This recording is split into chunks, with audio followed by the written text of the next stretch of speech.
বন্ধ করে দিতে হবে? প্রশাসনের লোক বলে আসছে। ওদের বন্ধ করলে ভালো হয় শুনে। আপনি কে? আমি একজন সাংবাদিক, আমাকে ফোন করছিল তো থানা থেকে, বলছে যে রশিদপুর মোড়ে আসছে, ওনারা ভুলের ওই রশিদপুরে গেছে, এখন ওখান থেকে আসতে যাচ্ছে। বুঝলাম, তো কি করতে হবে আমাদের? এখন বন্ধ করে দেওয়াটাই উচিত। আমি বললাম যে আর কিছুক্ষণ চালে, বললো যেটা তো আপনাদের আগেই বলা হয়েছে। ঠিক আছে, ঠিক আছে, ইনশাল্লাহ কিন্তু এখানে আসলে আমরা আমরা শেষ করে দেবো ইনশাল্লাহ। তোমরা ক্যামেরা বন্ধ করার দরকার নেই। না, আমি বন্ধ করে দিচ্ছি। 2 মিনিট কি কথা বলা যাবে না? ধরেন আমি ভাত খাইতে আসি, হাত তো ধুতে দিবেন। না, এটা আমারও গ্রামে, আমি তো বন্ধ করার আমাকে বলছে।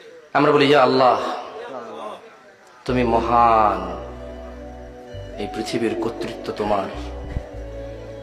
যারা উদ্দেশ্যপ্রবণ ভাবে তোমার কাজে বাধা দেয়, তুমি তাদেরকে দেখে নিও। রব, যা আমার আয়ত্তে নেই, তুমি দয়ালু, তুমি আমাকে তা জিজ্ঞেস করবে না, তোমার প্রশংসা। রব, যা আমার আয়ত্তে নেই, যা আমার সাধ্যে নেই, তোমার প্রশংসা, তুমি এত দয়ালু, তা তুমি আমাকে জিজ্ঞেস করবে না। তাই আমি নিজেকে এখনো শান্ত রাখতে পারি। যা আমার আয়ত্তে নেই, যা আমার উপরে নেই, যা আমার অধীনে নেই, তা সম্পর্কে তুমি আমাকে আগেই ক্ষমা করে দিছো, তোমার প্রশংসা। রব, পরিশেষে তোমাকে বলি, যারা অহংকারী দাম্ভিক, তুমি তাদের দেখে নিও। রব, আমি তোমাকে বললাম, তুমি জানো আমি কতটা নিরীহ, কতটা অসহায়।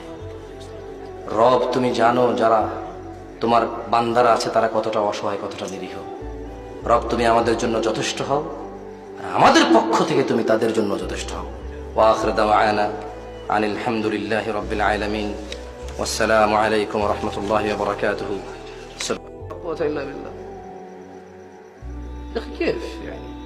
মাইক বন্ধ করবেন না, প্রয়োজনে নেমে চলে যাবে।